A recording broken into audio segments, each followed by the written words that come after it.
Bonjour à tous, c'est Asma du site eltestanglais.com. Aujourd'hui, bienvenue dans cette série spéciale de vidéos consacrée au test d'anglais IELTS. Chaque jour, je vous explique en vidéo, je vous donne un conseil pour réussir au mieux cet examen d'anglais. Je vous aide en effet à atteindre votre objectif de score voulu à votre test d'anglais TOEIC IELTS grâce à mes méthodes d'apprentissage qui me permettent à chaque fois de conforter mon niveau C1 en anglais. Aujourd'hui, je vais répondre à une question qui m'a été posée. Peut-on faire financer son IELTS grâce à son CPF? Je vous explique tout ça après l'intro.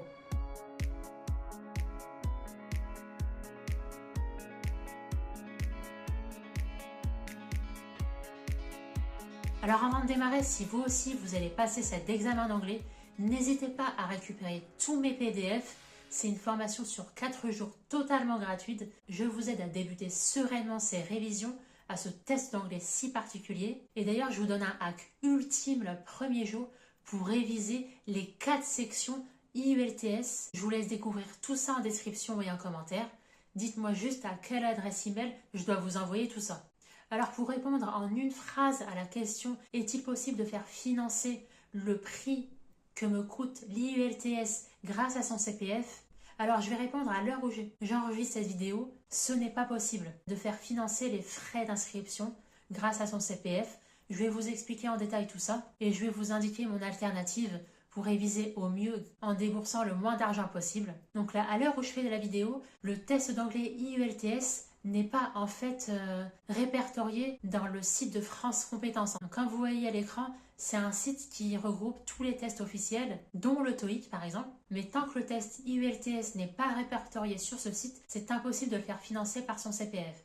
Par revanche, l'alternative que je vous propose, c'est de chercher une formation en anglais à l'issue de laquelle vous allez devoir passer un test officiel qui va certifier votre niveau en anglais et ensuite rien ne vous empêchera de vous inscrire séparément au test IELTS que vous préparez. Et ces droits-là peuvent vous servir à financer une formation complète en anglais. Parce que je suis consciente que l'IELTS, c'est un vrai investissement. C'est pas mal 200 balles pour passer le test, presque 300. Et il y a beaucoup de personnes en fait qui peuvent être tentées de repousser leur projet tout simplement par manque de moyens en fait. Et là où le CPF peut vous aider, là où ça peut entrer en jeu, si vous avez déjà travaillé plusieurs années, ça peut vous permettre de rentabiliser et mobiliser les premières heures de formation que vous avez acquises, de réduire considérablement le coût d'une formation en anglais, avancer les fonds sans forcément attendre que votre budget soit prêt. Donc c'est vraiment une opportunité concrète pour avancer sans vous ruiner.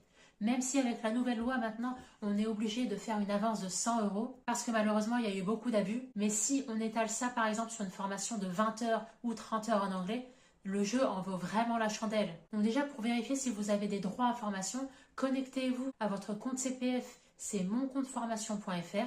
Je vous mettrai le lien officiel en description de cette vidéo. Pour vérifier votre solde CPF, vous allez vous créer un compte avec votre numéro de sécurité sociale ou alors via l'identité numérique de la Poste. Donc ça, vous n'avez qu'à suivre la procédure en ligne. Tout est bien expliqué. Vous allez ensuite chercher dans les formations en anglais et oral, parce que le truc c'est que vous allez devoir mobiliser aussi vos connaissances en expression orale. Vous allez devoir parler devant un examinateur en anglais quand vous allez passer l'IELTS. Donc là, ce qui est intéressant en fait, ce sera d'échanger avec si possible un prof natif, un anglophone, histoire de rentabiliser au mieux votre formation en anglais. Et là, ce qui va déterminer 10, 20 ou 20 heures, ça va en fait dépendre de votre cagnotte CPF. Voyez les droits que vous pouvez mobiliser. Et en partant d'une formation comme ça en anglais qui est déjà financée, vous n'aurez juste que les frais d'inscription. Alors le truc avec le compte CPF, c'est que vous allez être amené aussi à passer un test à l'issue de cette formation en anglais. Pour en fait justifier la formation que vous allez faire,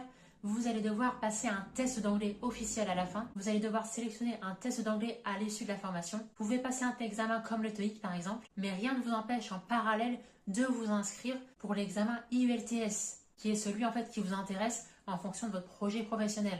Autre alternative ici que je vous invite aussi à vérifier, c'est en fonction de ce projet professionnel, est-ce que l'IELTS est impérativement demandé ou alors est-ce qu'il y a possibilité de présenter un autre test qui peut prouver votre niveau en anglais. Donc là, on pense au TOEIC. Le TOEIC, un test comme le TOEIC, qui lui est référencé sur le répertoire de France Compétences, qui est celui-ci autour de 170 €. Voilà, je pense avoir fait le tour dans cette vidéo. Donc, pas possible de faire financer votre IELTS avec votre CPF. En revanche, suivez une formation en anglais, passez un test à la fin qui sera financé grâce à vos droits CPF. Le petit nouveau bémol ici qui s'est rajouté, c'est que vous allez devoir avancer 100 €. C'est nouveau ce truc-là parce qu'il y a eu trop d'abus par le passé. Voilà pour ce qu'on pouvait dire sur IELTS et CPF. Et aussi, n'hésitez pas à compléter cette vidéo. Voilà, j'espère sincèrement que cette vidéo vous aura été utile.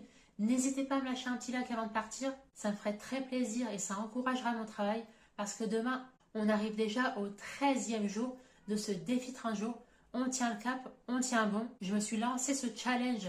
Je vous retrouve dès demain pour la suite.